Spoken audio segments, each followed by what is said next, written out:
Greetings and hello. It's morning here. It's Friday, the 12th of August. Just getting my motor going. It's early. So, wasn't that cool yesterday to have a visit with Stephanie online? Good morning, Stephanie. Or whenever you see this. Yeah, I am absolutely blessed to be part of such a wonderful family. I'm including all of them, direct to cousins. My sister's just a really good person, and I must say that my parents and my grandparents and my uncles were very instructive when we were younger in helping me to discern the difference between people. So much so that, I won't tell the whole story. I won't tell the story, it's personal, but I learned some things by my uncles telling me, and then, they would not even follow their own, at times,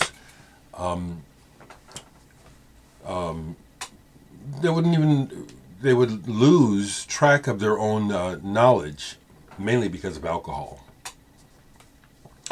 So, excuse me for this, all that. I must say, I do pay attention, like everyone else, to numbers, because that's part of our life now. And I want to encourage you folks who are passing up watching the Ron E. Beck interview. I see the numbers,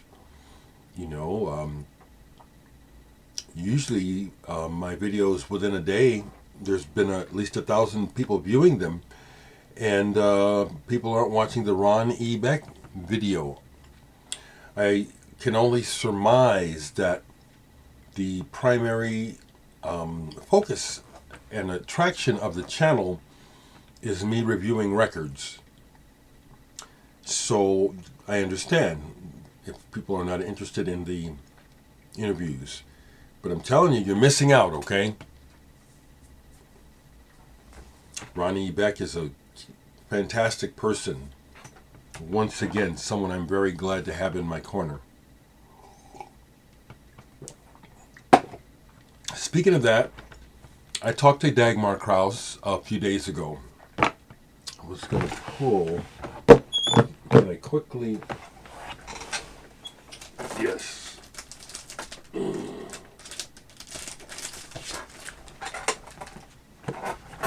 Dagmar Krause. This is Supply and Demand. This is an album where she's doing songs by Brecht, Weil, and Eisler. I mean, she's one of those kind of singers and performers who can, well, she's shown it in her whole career, that she can go from the craziest, most out there avant-garde rock to practically opera.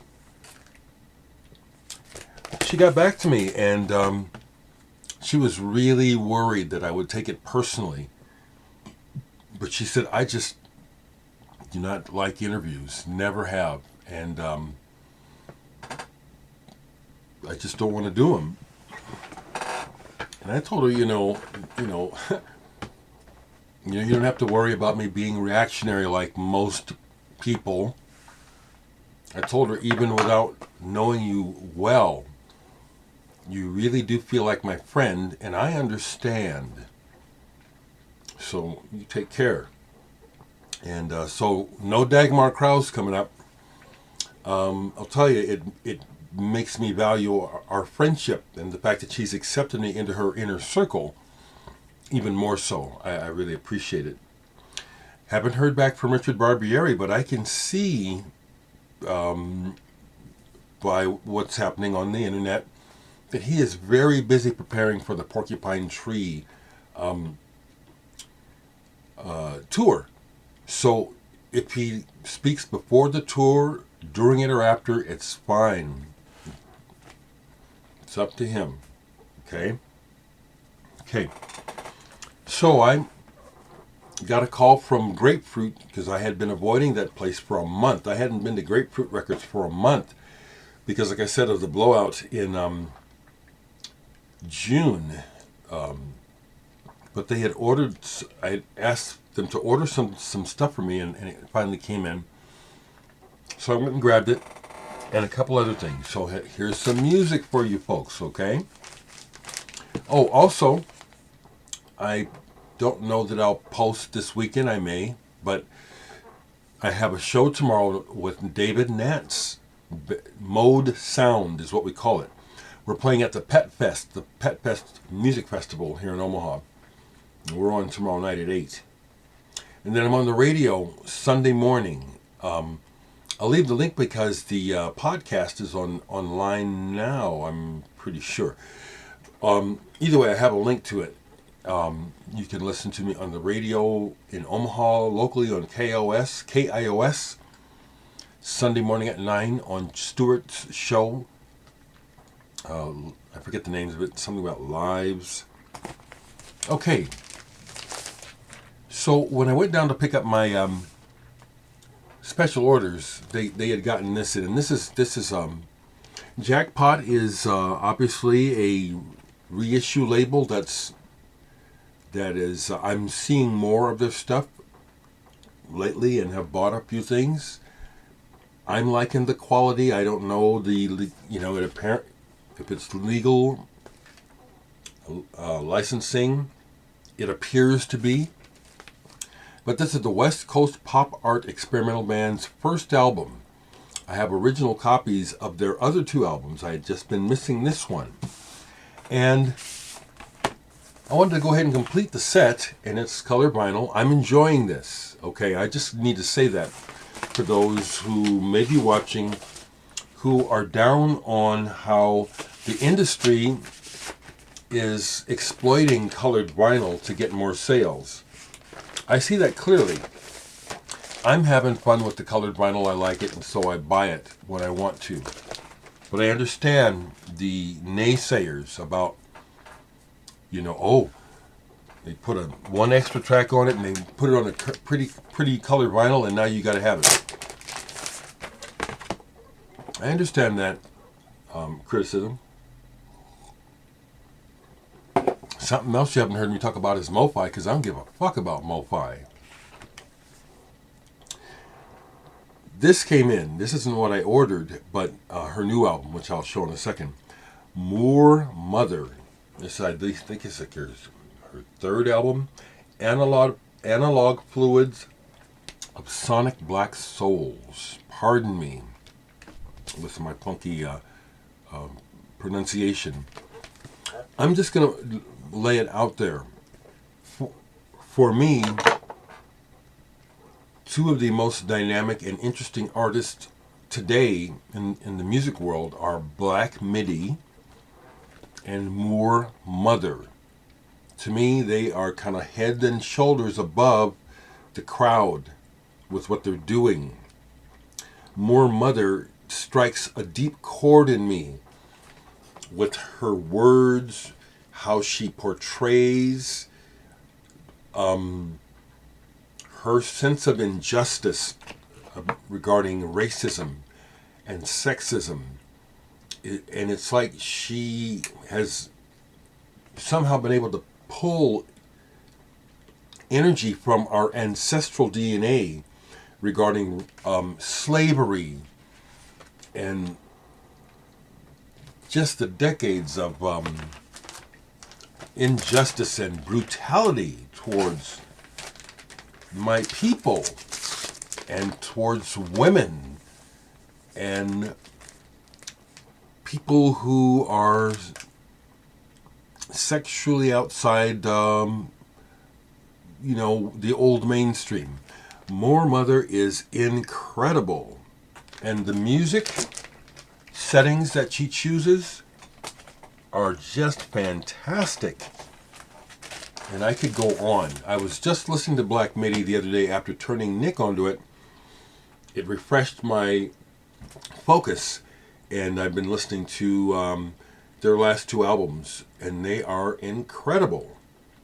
Very creative, and those guys can play their asses off. All three of the primary members of Black Midi are badasses. So to continue, I got in I special ordered the brand new Moor Mother, Jazz Codes. She is on a roll. She is on fire. This is incredibly powerful and on point. She's taken in the entire, her mind. It's like I can feel this woman. She is like, she's been grasping and filtering and dealing with the stuff of life on a deep level, obviously for a long time in her life, and it's coming through. This is some of the most powerful music coming out that I can find. And I listen to stuff that you folks turn me on to. I do. I haven't heard anything interesting from people's recommendations in quite a while. I know what I like. And I don't like the usual. I can handle the usual, but I'm looking for the unique. And I'm looking for what's really coming from people, as opposed to what they think they can sell. So the special orders that came in for me were some Durutti column albums. Durutti column is Vinnie Reilly, guitarist from England, possibly Manchester. First came to my attention during punk days. He had a band called the Nosebleeds. And then Durutti column started. I don't have their first album. The limited edition of their first album is very collectible. Put out by Factory Records. It has the sandpaper cover. The ones that were assembled by members of Joy Division, including Ian Curtis. I'm pretty sure my friend Roger Simonson in Lincoln has one. I remember when it came out that I saw a copy in the shop in Lincoln. Couldn't afford it at the time. Dirt cheap. Amazing record shop. But Durutti column is something special. And I'm just trying to get this information out to kind of encourage you to check this man out. When Morrissey quit the Smiths and started solo, his first album, he knew he had to have a ringer of a guitar player after playing with Johnny Marr.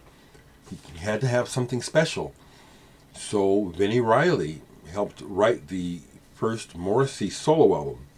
He didn't get proper crediting or pay, it turns out. Vinnie's talked about that. So I got this. Excuse me. When I ordered this out of the catalog down at Grapefruit, I didn't even know about this album. Apparently it came out in 2006 or 7 originally, possibly. But this is his album called Sunlight to Blue, Blue to Blackness. I love that portrait of him on the cover. His guitar playing is absolutely distinct. As soon as you hear him play, the very sound of the guitar, you recognize it.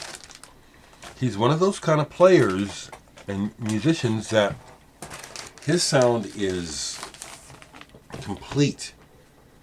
He could play anybody's guitar and it's going to sound like Durutti column. Incredible.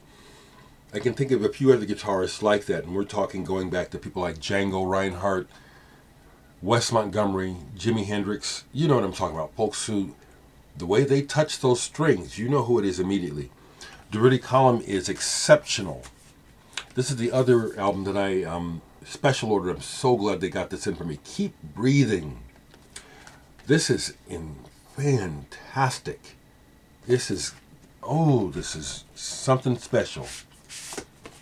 I'm telling you, people, this album is like beautiful color vinyl.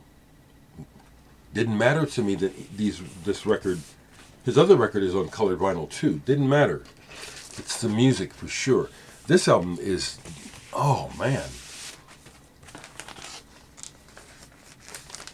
I'm enthusing because it's there in the grooves. This is some really wonderful music. Head and shoulders above a lot of the crap. And I'm using that word because I pay attention to the music industry, music world every day. It's part of my routine every day to read the music news from several different sources, listen to what I can handle of new releases, because most of the new releases I'm hearing I'm not digging. Some of the most interesting things I've heard recently are coming out of Africa, and there's some things I want to pick up on, okay, that you'll be seeing eventually. Okay, the other album that was in the store that I picked up, it's what I'm after, it's what I'm into. Henri Pousseur, Early Experimental Electronic Music, 1954-1972. He is one of the first, along with Stockhausen, Pierre Henri, John Cage, Luciano Berio. He's one of the early pioneers of exploring sound through electronics. The other reason why I went ahead and grabbed this is because it's on the Sub Rosa label. That's, as my sister Stephanie pointed out, yes, I'm a collector, and there are labels that I will buy almost sight unseen because of their quality and their track record. And Sub Rosa is one of those labels. I don't see their stuff nearly enough. And so historically, this is very important. I've only listened to a little bit of it. Does it sound dated? Yeah, it does. That's beside the point. This is one of the guys who was starting the whole thing from the very beginning. So that's what I picked up. And that's mainly what I'll show today. Oh, I will show this because I pulled this. Jazz in Britain have been kind to me to send stuff over the years to promote, through reviewing, because their catalog, Jazz in Britain, is stellar, and they are just they're in the gold mine of the history of jazz in Britain, and there's just some great stuff coming out. This is one that I was really happy that Matt Parker sent me. Splinters, Inclusivity. These live sessions recorded in 1972 with these players: Jeff Klein, Tubby Hayes, Phil Seaman, John Stevens, John Tracy, Trevor Watts, Kenny Wheeler. Okay? These are improvisational sessions, and they all got recorded, okay? So when it comes to improvisation, there's no guarantee. Okay, that's why when it comes together, it's so exciting, and wonderful things can happen. And some wonderful things happen on this. Okay, and what you hear here is people getting to know each other in the improvisational setting, because most of the tracks here, they start off kind of tentative, honestly. But by the time things are about midway or 3/4 through, there's a lot of stuff flying. A lot of energy, ideas, and music just flying. Some of it's coming together, some of it's just going out there. It's very interesting and very engaging listening. So, that's what I want to share today. I want to again reiterate. You folks who don't think you're interested in these interviews I'm doing, watch them. I see that people have hardly watched the interview with Jonas Bjerre from Mew. I don't know what the deal is, people. Mew and Jonas Bjerre's songwriting is a cut above. He, to me, is world class and excellent. More than pop. It's progressive, pop, and experimental, all rolled into one. Watch it. Watch him. Watch Ron E. Beck. I'm glad I spoke to him to clarify that he was only in Tower Power for that short period, but an important period, because when he left and David Garrett Belda came back, things weren't looking good for Tower Power for a while in the 80s there. Okay, you can look up some interviews with some of the other members of Tower Power, like on Rock History Music and Rock History Book, where they talk about it. So Ron was part of a very dynamic, important part of Tower Power's history, and he's on the records. And I'm going to endeavor to get the ones that he played on vinyl, to put those into my collection. Okay, people, have a wonderful day. I'm out of here.